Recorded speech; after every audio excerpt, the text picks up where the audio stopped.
So, welcome back, Calculus 1. We're doing limits when Section 2.3's got a lot of stuff in it. You started doing limits analytically, and I've shown you a few of those examples. And now there's several things, but there's these little category here of special limits.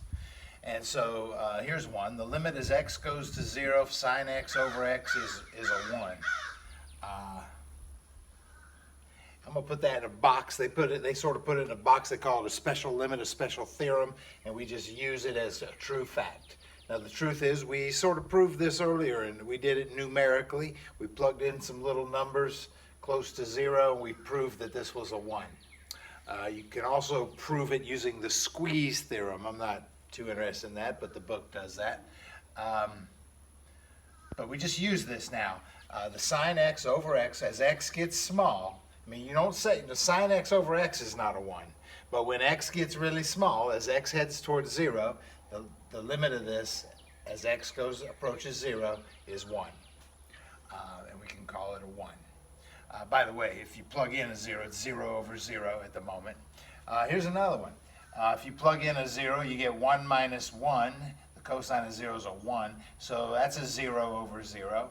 But the theorem says, and I'm not going to prove this one to you, but we could do it numerically. We could plug in some little numbers and see what happens, but it gets close to 0. And the theorem says this is a 0.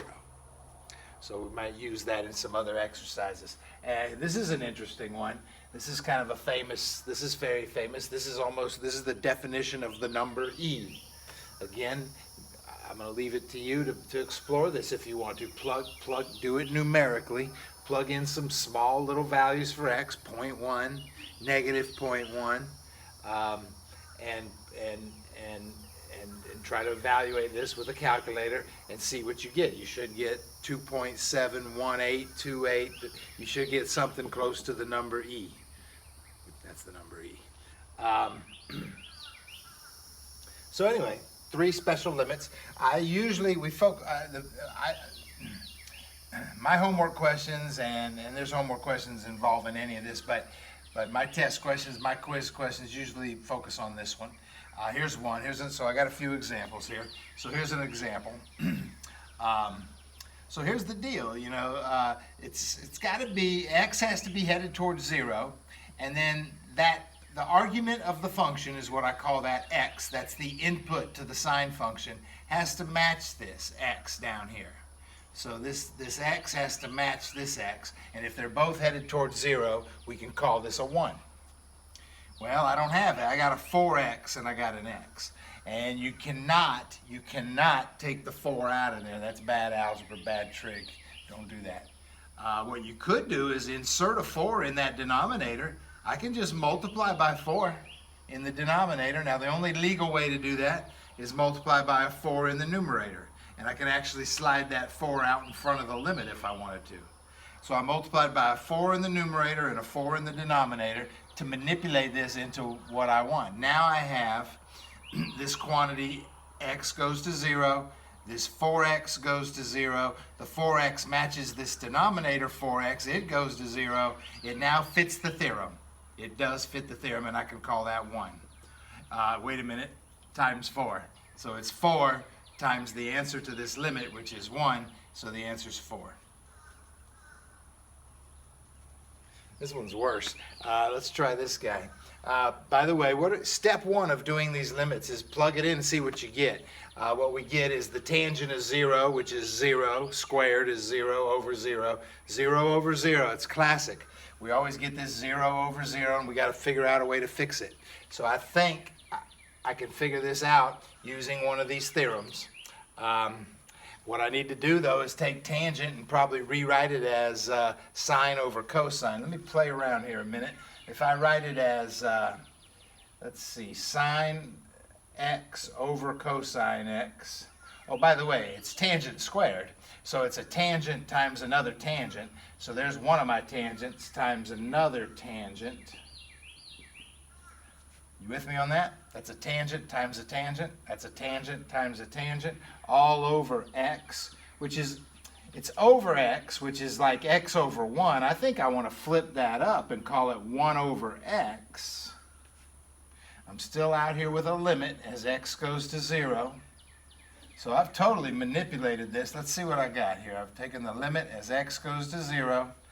I'm going to write that as a sine x over cosine x. Actually, I'm going to write it like this. I'm sorry. So I have sine x over cosine x, sine x over cosine x. That's my two tangents there. I flip this up and it's a 1 over x. And I can start to see how I could use that theorem, sine x over x. You know, everything's just multiplied together, you guys. You got to know how to do your algebra. What I'm going to do then is I'm going to take these two cosines, multiply them together, call it a cosine squared, and slide it up underneath this sine x. So there's my sine x over cosine squared. Then this sine x is over x. It's multiplied by this sine x over x.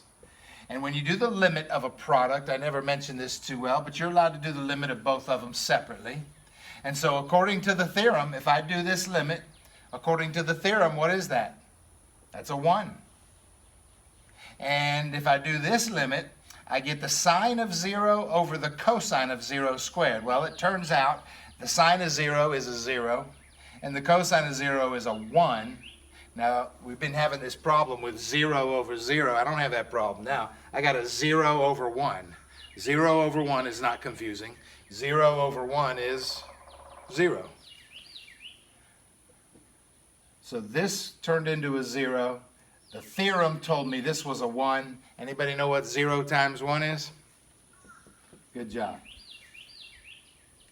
That's the official proof. You might, I don't know. And students are weak in trig. Students tend to be weak in trig. I love trig, so I like to help you with these problems. I think they're tricky. I've been teaching a long time, and I notice students have some problems. I think they can be a little tricky. I try to help you. That's the proper way to do that problem. Let's try this one. You know, I think I sort of see this. I don't know what I see. I got a sine x over some stuff. I kind of see a combination of these. You know, I think I could bust this into two different problems. If I wrote the, okay, hang on, the cosine x minus the 1, kind of wrote those two terms together all over a 2x, plus this, or minus a negative sine x over a 2x. Now, do you see what I did? I mean, do these have a common denominator? If they have a common denominator, we can add them up, and we would add up those numerators, which we would get back to here.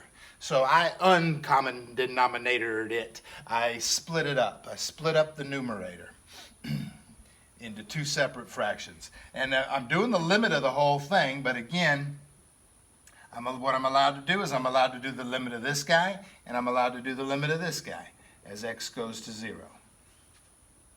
I think I've got myself set up now to use these theorems. Let's see. We'll see what happens. I'm going to get rid of this. I'm going to move up here where I got some room. I'm going to get rid of that one.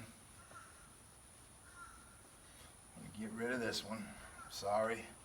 I erase. You're going to have to figure out how to hit pause at certain times as I erase, or before I erase. Where am I? Yeah, look at that. Now, the truth is, it doesn't quite fit that theorem unless I factored out a negative sign. Hang on, if I coming up here, if I factored a negative sign out of that numerator, that would become a negative cosine x and a positive 1, which means I could write it like that. Ah, yeah, now it looks like the theorem. And then in the denominator is a 2x. Well, okay. So I can kind of pull the, you know, you're allowed to pull multiplied constants can come on out front. I mean, this multiplied 2 can come slide way out here. I can slide it out in front of the limit. This negative sign can kind of slide out in front of the limit. And I can think of this as negative 1/2 times the limit of x as x goes to 0 of 1 minus cosine x over x. So that was a lot of formal work, but I've manipulated this into this, into this. Now it fits the theorem, and the theorem says that that's a 0. And 0 times this negative 1/2, of course, is 0. Now hold on, that was just that half of it. Plus, there's this problem. That is the limit as x goes to 0. That also has this extra negative sign. times the sine of x, and it also has a 2 in the denominator, and it's multiplied. And again, the theorem is sine x over x. Sine x over x. The theorem tells me that that's a 1. When I take the limit as x goes to 0, that's a 1. And these constants that are multiplied can just be multiplied. So I think it's a 1 times a negative 1/2 times this 1. And it's added to this 0 over here, technically. Remember, it was added to this. So I'm getting a little sloppy here. But my answer is the 0 from this answer plus the negative 1/2 from this answer is negative 1/2. 0 and the negative 1/2. There's the final answer to this problem. Wow, that was pretty cool. I used both those theorems. Okay, that's enough. I got a couple other ideas in 2.3. There's a couple more good ideas in 2.3. So, but we'll stop here on this. We'll work on those trig integrals, I guess.